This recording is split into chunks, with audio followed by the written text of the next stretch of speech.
오늘 본문은 한 절 한 절씩 주제가 딱 있어요. 20절에서는 말세에 나타나신 바 된 그리스도의 비밀, 21절은 그리스도를 믿는 우리의 믿음, 22절은 이 그리스도의 비밀과 믿음을 깨닫고 갖게 된 사람들의 거짓 없는 형제의 사랑, 이게 주제입니다. 그러니까 한 절마다 명확한 주제가 있죠. 그리스도의 비밀이라는 것은 모든 사람들이 지금 예수님을 구세주라고 교회에서는 가르친다라는 것을 알고 있죠. 그런데 놀라운 것이 무엇이냐면 과거에도 그랬고 지금도 이 다 알고 있을 것 같은 예수가 그리스도다라는 것을 하나님의 비밀이라고 말한다는 거예요. 오픈시켜 놓았는데 비밀인 거예요.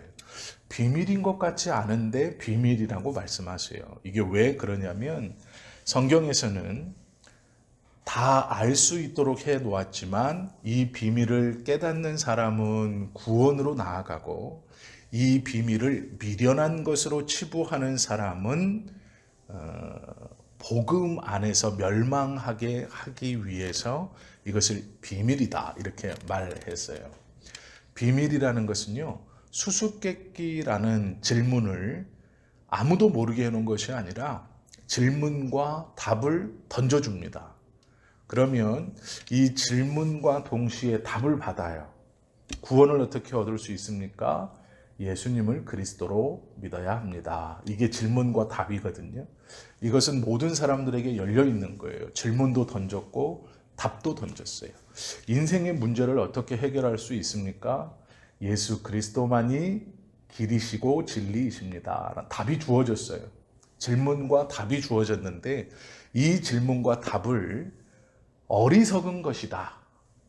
질문도 어리석은 것이고 답도 어리석은 것이다 라고 받으면 아무런 유익을 얻을 수 없다라는 것이죠.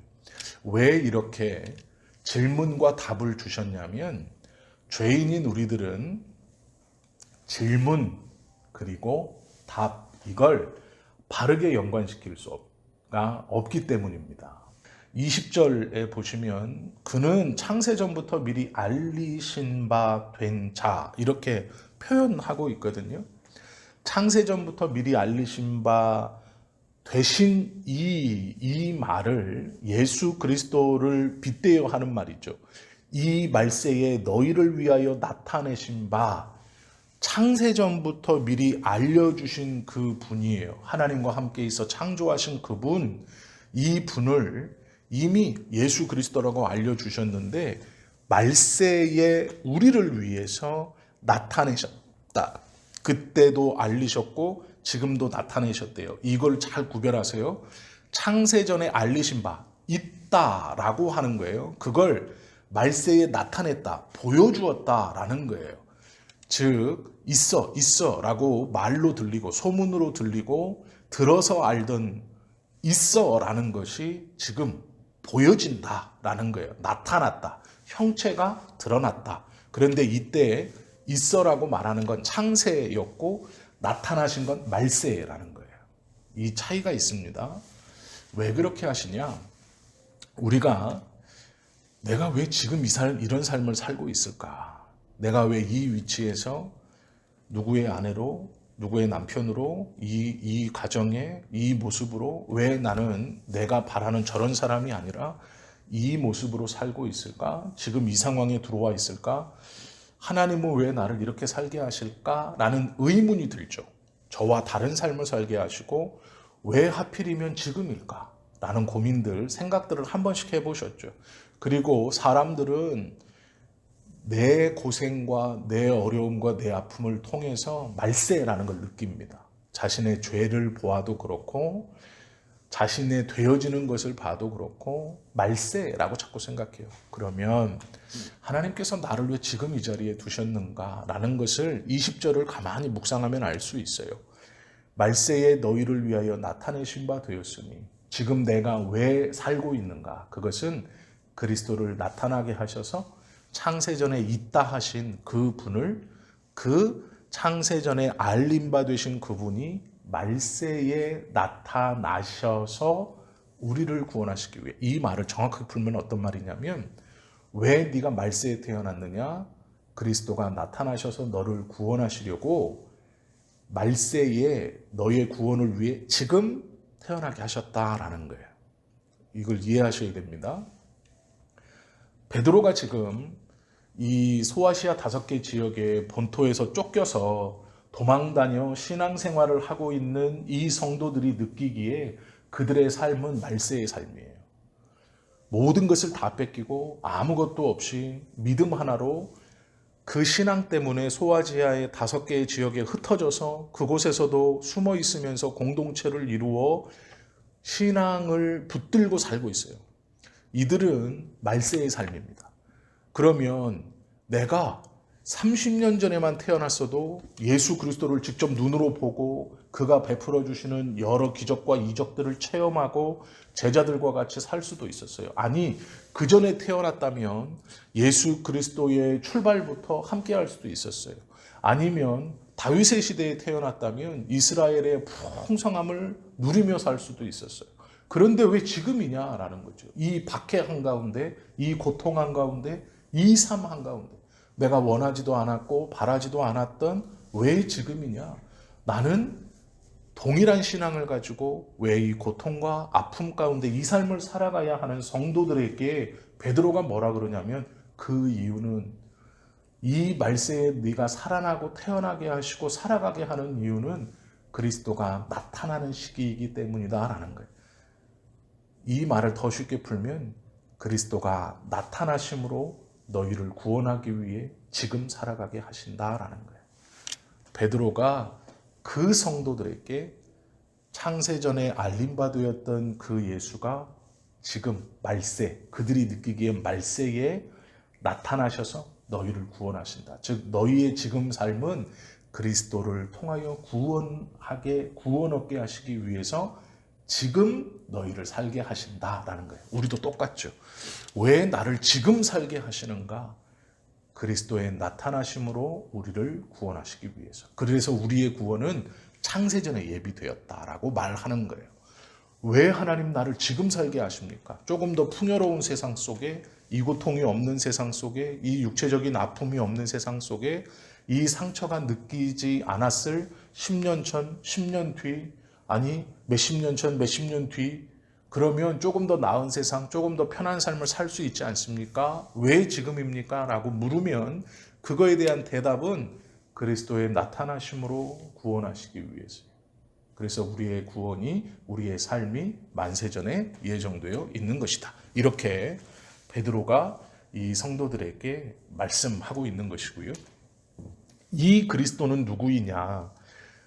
너희는, 우리죠. 그를 죽은 자 가운데서 살리시고 영광을 주신 하나님을 그리스도로 말미암아 믿는 자니 너희 믿음과 소망이 하나님께 있게 하셨느니라. 말세를 살아가는 너희들의 삶에 믿음과 소망이 누가 있냐면 너희의 행위, 가진 것, 보고 있는 것, 어떤 환경에 있는 게 아니고 그리스도 안에서 하나님 안에 소망을 품고 살아가는 것이다. 이렇게 가르쳐 주고 있어요. 죽은 자 가운데서 살리시고 영광을 주신 하나님을 그리스도로 말미암아 믿는 자라는 거예요. 하나님을 믿는데 그리스도로 말미암아 믿는 자예요. 이것은 지금 신앙 때문에 고통받고 있는 성도들에게 주시는 말씀이에요. 편안한 상태에서 다 깨닫고 다 알고 이런 사람들에게 주시는 말씀이 아니고요.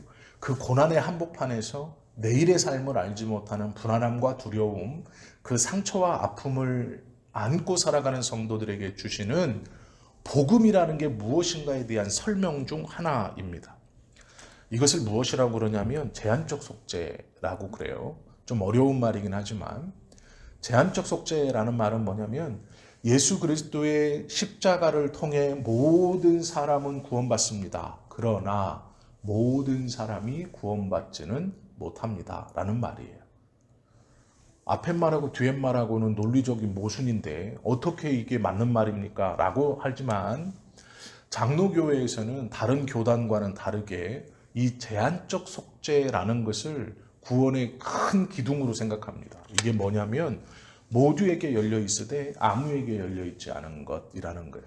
예수님의 십자가의 공로는 모든 사람을 구원하시기에 충분하지만 모든 사람을 구원시키지는 않는다라는 거예요.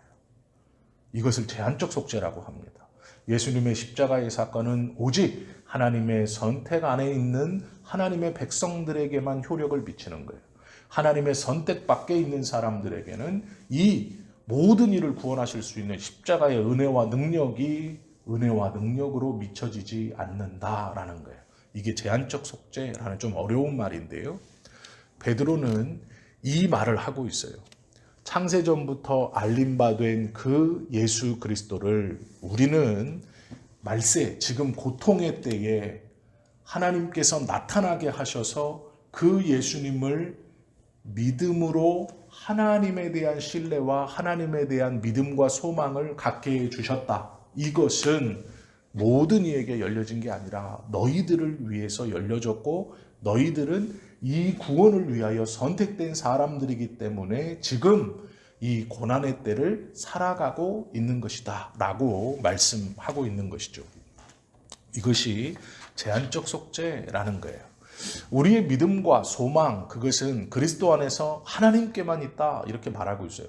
경험하고 느끼고 체험하는 것에서 우리의 삶의 희망이나 삶의 어떠함의 나아짐이 있는 것이 아니라 오직 그리스도 안에서 하나님께, 이 말은 뭐냐면 구원 안에만 있다 이런 뜻입니다. 그리고 이렇게 20절에서 말씀하시는 예수 그리스도에 대해서 21절에서 그 예수 그리스도를 믿음으로 구원 안에 있는 성도들에게 무엇을 권면하냐면 사랑하라라고 말해요. 거짓 없는 사랑, 순전한 사랑을 보여야 한다. 너희가 진리를 순종함으로 너희 영혼을 깨끗하게 하여.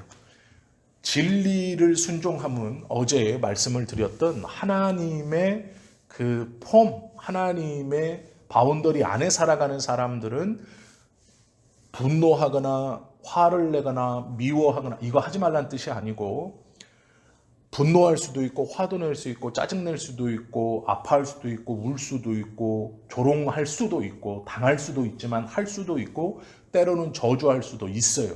예수님께서 하셨던 모든 삶에 그 분노를 보이시는 것, 화를 내시는 것, 때로는 조롱하시는 것, 농담도 하시고 때로는 비아냥도 되시고 그리고 또 인정도 하시고 슬퍼도 하시고 이런 모든 삶이 어떤 이는 경건치 못하다고 하지만 아니에요. 우리가 살아가면서 표현할 수 있는 모든 감정은 다 하나님께 온 거예요. 심지어는 분노조차도. 분노는 하나님의 것이 아니라고 자꾸 얘기하지만 성경에 보시면 하나님은 분노하시기도 해요. 하나님은 스스로를 질투의 하나님이다 라고 말씀하시기도 해요. 그러면 무엇이 거룩한 삶이냐? 예수님처럼 사는 것이 거룩한 삶인데, 거룩한 삶은 하나님의 바운더리 안에 있는 거예요. 하나님의 큰 뜻 안에서 살아가는, 이 믿음 안에서 살아가는 것은 거룩하다라는 거예요. 어떤 행동으로 거룩해지는 게 아닙니다. 그래서 이 거룩함 안에 있는 사람들, 이 사람들은 왜 거룩하냐? 진리가 진리의 범위를 아는 거예요. 진리의 범위. 지금 22절을 너희가 진리를 순종함으로, 하나님의 이 하나님의 틀을 아는 거예요. 그 진리를 알므로. 그럼 이 진리의 틀이 뭔가요? 복음의 틀인 거예요. 복음의 틀을 알므로 그 안에서 살아가는 모든 사람은 거룩한 것이고 깨끗한 것이에요. 그렇게 사는 너희는 영혼이 깨끗하게 하여 라는 말이거든요. 거짓 없이 형제를 사랑하기에 이르렀으니, 이제 준비가 됐다는 거예요. 거짓 없이 형제를 사랑할 수 있는 준비가 되었으니 마음으로 뜨겁게 서로 사랑하라. 사랑이라는 것을 이제 우리가 지지난 번에 말씀을 드렸죠. 2번 전에 사랑은 믿음이라는 것과는 다른 개념이라고 말씀드렸어요. 비슷하지만 다른 개념. 왜 우리가 그 안에 죄가 여기 있고 저기가 이 뒤에 바짝 붙어 있는 것처럼 똑같습니다. 믿음이 있고 사랑이 그 뒤에 살짝 걸쳐서, 믿음은 다 보여요. 그런데 사랑은 믿음 뒤에 살짝 이렇게 걸쳐서 있는 거예요. 근데 바로 따라와요. 그러나 이 사랑의 범위가 훨씬 크다. 그래서 하나님은 우리를 믿는다라고 표현하지 않아요. 사랑한다라고 표현하거든요. 왜 그러냐? 하나님이 우리를 믿는다라고 했을 때 죄인인 우리는 그 믿음에 대해서 언제나 믿음으로 반응하지 못해요. 때로는 의심도 하고 낙심도 하고 절망도 하고 때로는 믿음으로도 반응합니다. 그러면 하나님께서는 계속해서 우리에게 동일한 믿음을 주시는데 우리가 믿음으로 반응하지 못하면 이 하나님의 믿음은 거짓이 돼버려요. 믿음이 아니기 때문에 이 하나님의 믿음은 거짓이 돼요. 그래서 하나님은 뭐라 그러시냐? 사랑이라고 해요. 범위가 훨씬 넓어요. 이 사랑은 반응하는 자, 받는 자가 때로는 낙심한다고 해도 사랑이 변치 않고 실망한다고 해도 변치 않고 의심한다고 해도 변치 않고 때로는 죄 가운데 있을 때라도 그 사랑은 변치 않아요. 그래서 바울은 기근이나 적신이나 전쟁이나 칼이나 어떤 그 무엇으로도 그리스도 안에서 하나님께서 우리에게 주시는 사랑을 끊을 수 없다. 이렇게 말을 하는 거거든요. 사랑의 범위가 다른 겁니다. 그러면 지금 우리에게 뭐라고 권면하냐면 이 성도들 말세를 산다라고 스스로 느끼고 있는 이 베드로전서를 받는 신앙 때문에 다 쫓겨나서 아무것도 없는 이 고통의 삶을 살고 있는 이들에게 지금 베드로가 뭐라고 권면하냐면 너희들은 하나님의 바운더리 안에서 산다. 그러므로 너희들은 준비가 됐다. 어떤 준비가 됐냐면 이 바운더리가 무엇인지 이해하기 때문에 예수 그리스도가 누구인지를 알고 그로 인하여 구원의 복음을 알고 있는 너희들은 준비가 되었다. 깨끗한 마음으로 하나님이 우리를 사랑하신다는 게 무엇인지 알기 때문에 너희들은 거짓 없는 마음으로 그대로 형제 사랑하기가 무엇인지 사랑이라는 것을 주는 것을 알고 있다. 그러니 이제 행하면서 살아라. 이렇게 말하거든요. 그러면 여기서 행하면서 살아라 할 때 사랑을 행할 때 하나님이 우리에게 사랑을 주신다는 건 똑같은 거예요. 저 사람이 나에게 어떻게 반응하든지 상관없는 거예요. 하나님의 은혜 아래 구원 아래 사는 사람들은 그에 대한 반응이 똑같은 거예요. 내 자식이 내 말을 잘 들을 때나 듣지 않을 때나 저 사람이 나에게 잘해줄 때나 잘하지 못할 때나 똑같은 거예요. 왜요? 사랑이라는 범주는 그거보다 넓기 때문이에요. 이 사람의 반응보다 넓어요. 이 사람이 나에게 어떻게 하는지보다 넓어요. 내 형제나 내 부모나 내 누구나 내 친구나 내 어떠한 사람이 나에게 어떻게든지 그건 중요한 게 아니에요. 왜? 그 사람은 죄인이기 때문에 그렇게 행동할 수 있어요. 때로는 사랑으로, 때로는 믿음으로, 때로는 시기와 질투와 절망과 실망으로, 때로는 거짓으로 나에게 올 수도 있어요. 그런데 나는 하나님의 구원 안에 사는 나는 그것을 덮는 사랑을 그들에게 꾸준히 줄 수 있는 상태가 되었고 그렇게 살아라. 이렇게 말하고 있는 거예요. 이 삶은 절대로 쉬운 삶이 아니고 절대로 쉽지 않습니다. 왜요? 우리는 하나님이 아니잖아요. 우리는 내가 사랑으로, 내가 믿음으로 반응하고 내가 사랑으로 반응하면 저 사람도 나에게 사랑으로 반응하고 믿음으로 반응하고 신뢰로 반응할 거라고 기대해요. 왜 그런 줄 아세요? 나는 변화됐거든요. 나는 복음 안에서 변화되어서 그래도 사랑으로 신뢰로 믿음으로 보여주고 있어요. 그런데 이 받는 사람은 그것을 믿음으로 받는 게 아니에요. 거짓말로 받고 이용으로 받고 술수로 받고 모함으로 받고 교묘하게 실망으로 받고 그래요. 그때 우리는 상처라는 걸 받죠. 나는 이렇게 했는데 저 사람은 나에게 상처받았어. 그렇게 받는 게 아니라는 거예요. 하나님의 사랑을 우리가 할 준비가 됐다는 건 내가 그렇게 상처받는다는 건 뭐냐면 정확히 말하면 내가 복음 안에 있지 않기 때문이다 라고 성경은 말씀하고 있는 거예요. 이 22절의 말씀이 굉장히 중요해요. 너희가 진리를 순종함으로 너희 영혼을 깨끗하게 하여 거짓이 없이 형제를 사랑하기에 이르렀다. 이제 준비 끝났다라는 거예요. 너도 그런 사랑을 할 수 있다. 마음으로 뜨겁게 서로 사랑하라. 물론 서로 사랑하라라고 하잖아요. 나도 사랑하고 얘도 사랑해야 돼요. 나도 예수 믿고 나도 이 진리를 알아. 그래 나도 너에게 이 하나님께서 나에게 베풀어 주신 그 폭넓은 사랑, 그래 그 범위가 다른 사랑, 그래 나도 기도하면서 그렇게 그러면 너도 나한테 그래야지. 그런데 이 권면을 나는 알지만 그는 모를 수 있어요. 이 권면을 나는 지켜가려고 노력하지만 그는 모를 수 있어요. 그러면 나는 사랑으로 나아가고 그가 사랑으로 나아오지 않아도 이것을 깨닫는 자는 계속 사랑으로 나아가는 것이 옳은 모습이다. 라고 말씀하는 거예요. 이것이 그리스도 안에서 일어나는 사랑이기에 하나님의 신비라는 것 중에 하나예요. 하나님이라는 어떤 존재가 있죠. 하나님이 있어요. 우리가 하나님을 알 수 있는 방법은 하나님이 보여주시는 것만 알 수 있어요. 그래서 하나님이 우리에게 당신의 어떠한 부분을 보여주세요. 어떠한 형질을 보여주세요.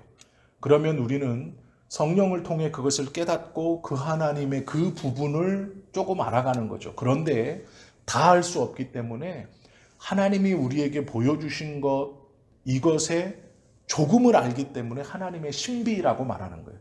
그 하나님의 신비 중 지금 베드로는 뭘 얘기하냐면 사랑이라는 걸 얘기하고 있는 거예요. 복음 안에 있는 사랑. 이게 하나님의 신비 중 하나예요. 어려운 말이 두 개 나오죠. 제한적 속죄, 하나님의 신비. 다 몰라도 되지만 이 느낌을 기억하셔야 돼요. 믿는 자 예수 그리스도가 창세전에 알림받으셨고 말세에 나타나서 내가 지금 이 말세를 사는 것은 나를 구원하시려는 하나님의 계획으로 예수가 나타나신 이후 나를 살게 하시는구나. 왜 지금 나를 살게 하시나? 날 구원하시기 위해서. 하나님의 계획이구나. 그걸 순종하는 것이고, 그것을 받아들인 자는 진리 안에 있는 자이고 깨끗한 자인데, 깨끗한 준비가 된 자인데, 이 사람에게 하나님이 살게 하시는 삶의 태도와 방법은 하나님께 받은 사랑을 그대로 쏟으며 살아라. 이런 말이에요. 쉬운 말로 하면. 이것이 주님이 원하시는 믿는 자의 삶이다. 라는 거예요. 그러면 왜 이런 것을 알아도 지금 우리가 배웠어요. 그래도 어떤 이에겐 쉽지 않느냐. 내가 이 말을 듣고 그래 내가 내 새끼한테는 이렇게 오늘 가서 그래 내가 인사라도 좀 친절하게 얼굴이라도 좀 어제 그렇게 싸웠지만 오늘 내가 그래 막 이렇게 할 수 있어요. 그런데 누구는 안 되죠. 떠오르면은 그래도 걔는 안 되지 이렇게 생각돼요. 왜 그러냐면 알고 있고 깨달았지만 희생하기 싫어서 그래요. 사랑이라는 건 희생이 동반돼야 돼요. 하나님께서 우리에게 주신 사랑은 그리스도의 희생을 통해서 우리에게 주신 거거든요. 우리는 희생이라는 것에 대한 것을 하기 싫기 때문에 이 사랑을 베풀지 못하고 지키며 나아가지 못한다라는 거예요. 희생이 없기 때문에 안 먹혀요, 이 말이. 여기까지 나가면 조금 더 무거운데요. 이제 말씀을 좀 마치겠습니다. 우리의 사랑이 그리스도를 통해서 하나님께서 우리에게 주시는 하나님은 사랑이시다의 그 사랑이 무엇인지를 말씀을 통해 깨닫죠. 그런데 왜 그렇게 살지 못하느냐? 희생하지 않으려고 하기 때문이에요. 하나님께서는 그 사랑을 확증하기 위해서 그리스도를 죽이심으로 확증하셨어요. 그럼 우리는 그 사랑을 알지만 무엇인지 오늘 알지만 그렇게 살지 못하는 이유는 희생하지 않으려고 하기 때문이에요. 그렇기 때문에 그렇게 살지 못한다. 그러면 어차피 그렇게 못 살아 라는 것으로 포기해야 하느냐? 그렇지 않다라는 것이죠. 하나님께서 원하시는 믿는 자의 삶과 우리의 삶이 왜 하나님이 우리에게 자꾸 나는 사랑이다 라고 말씀하시느냐라는 것은 그 사랑을 너희도 할 수 있다.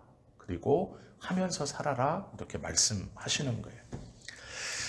하나님께서 우리에게 이미 창세전에 구원을 계획하시고 그 구원을 베풀어 주시고 그 구원 안에서 살게 하시고 그 구원받은 자로 하나님의 사랑을 베풀며 살아라 하는 것이 하나님의 뜻입니다.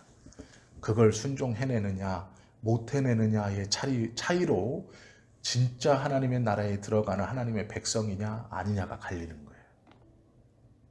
이걸 기도함으로 하나님께서 원하시는 삶을 살아가시는 저와 여러분 될 수 있기를 예수님의 이름으로 축원합니다. 기도드립니다.